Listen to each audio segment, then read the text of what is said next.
Bonjour et bienvenue, voici notre tour d'horizon économique, géopolitique, sanitaire et boursier. Et nous sommes le mercredi 3 juin pour comprendre comment tourne la planète finance. C'est sur la bourse au quotidien et nulle part ailleurs, et l'épisode du jour s'intitulera Le mystère des 7 gaps et autres mystères tout aussi mystérieux. Alors, de quel gap s'agit-il dans le titre ? Eh bien, il s'agit de ces 7 gaps que l'on observe sur 8 séances pour le CAC 40. Un gap, c'est un trou entre le niveau de clôture et de réouverture la séance suivante. Le gap est par nature un phénomène relativement rare. 3 gaps consécutifs, c'est très très rare.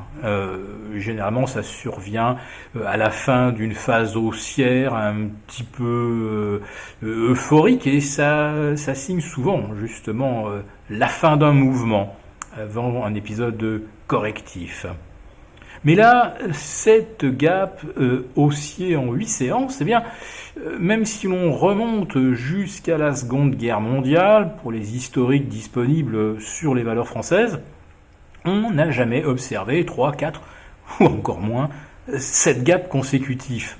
Et encore, durant 40 ans, la bourse de Paris cotait au fixing. Ce qui veut dire que forcément, on pouvait ouvrir sur des gaps successifs d'une séance sur l'autre. Même durant ces 40 ans, une telle série n'a jamais existé. Alors, depuis 1986-87, on a les cotations continues, on n'avait jamais non plus observé cette gap consécutive. Aux États-Unis, la hausse du mois de mai, l'intégralité de la hausse du S&P s'est faite également durant la nuit, avec des gaps de réouverture. Alors là encore, aussi loin que l'on remonte dans l'historique du S&P, on n'avait jamais vu ce marché, le marché directeur, le S&P 500, faire 100% de sa performance pendant que les opérateurs dorment.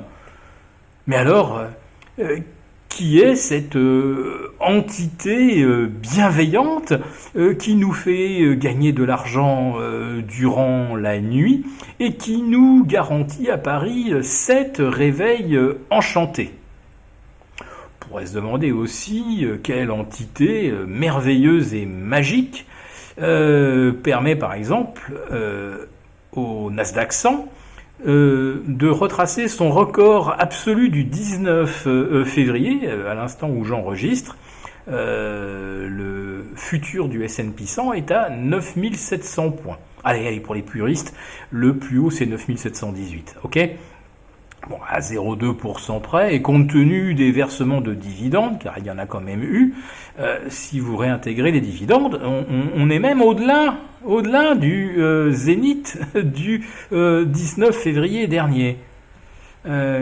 Comment un indice boursier peut-il gagner 44% en l'espace de 10 semaines, battre un nouveau record historique alors que l'économie sous-jacente est en récession, que l'on compte 40 millions de chômeurs et que si tout se passe bien, sur ces 40 millions, 27 ou 28 millions retrouveront un emploi d'ici la fin de l'année, tandis que 12 ou 13 millions ne retrouveront pas cet emploi. Et 12 ou 13 millions, c'est la moitié de tous les emplois créés depuis 2009, depuis que les banques centrales font des quantitative easing. Ah, j'ai dit banque centrale. Est-ce qu'on ne tiendrait pas une piste, justement ? Quantitative easing, c'est quoi ça ? C'est de l'argent magique ? Non, vous savez, c'est de l'argent que l'on imprime d'un clic de souris. Argent qui va s'investir directement dans les marchés et jamais dans l'économie réelle. Pour résumer, une parabole assez courante aux États-Unis, l'argent magique va à Wall Street, jamais à Main Street.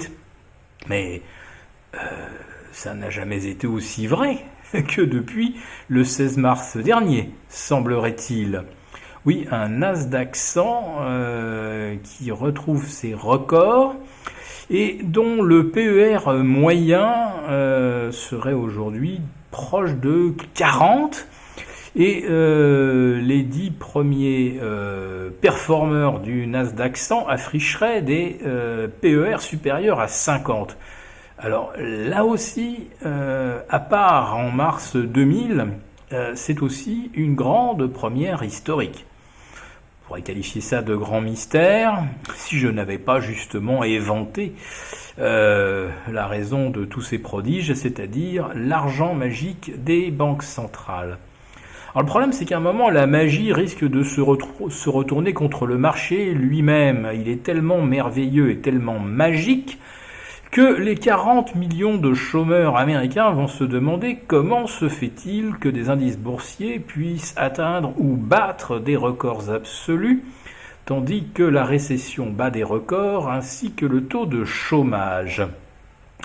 Est-ce que la Fed n'aurait pas totalement déréglé ou complètement détraqué les mécanismes du capitalisme ? Je pourrais ajouter également qu'hier soir, et bon à l'instant où j'enregistre, le S&P à plus de 3090 le S&P représente maintenant 145% du PIB américain. Alors je rappelle que depuis la Seconde Guerre mondiale, jamais lors d'une année de récession, le ratio valorisation boursière sur PIB n'avait dépassé les 100. Enfin, si on était à 100 au début de l'année où la récession commence, on finit l'année avec un ratio inférieur à 100. Là, on est à 145. Si vous corrigez cela du niveau que le PIB atteindra réellement en fin d'année, et il sera peut-être à moins 8 ou moins 10 aux États-Unis, ça veut dire que le ratio de capitalisation est actuellement de 150%.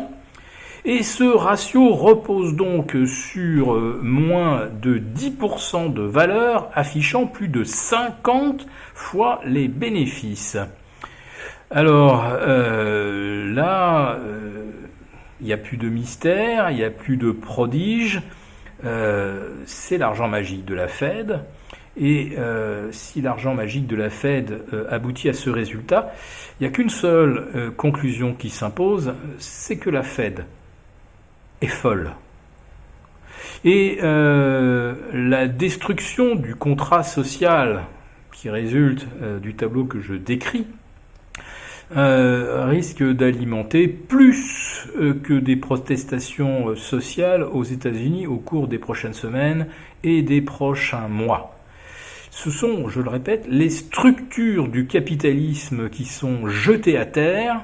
Et dans cette structure, il y a une qui est fortement ancrée, c'est que on gagne de l'argent en fonction des efforts que l'on consent, du mérite qu'on a eu à trouver de bonnes idées.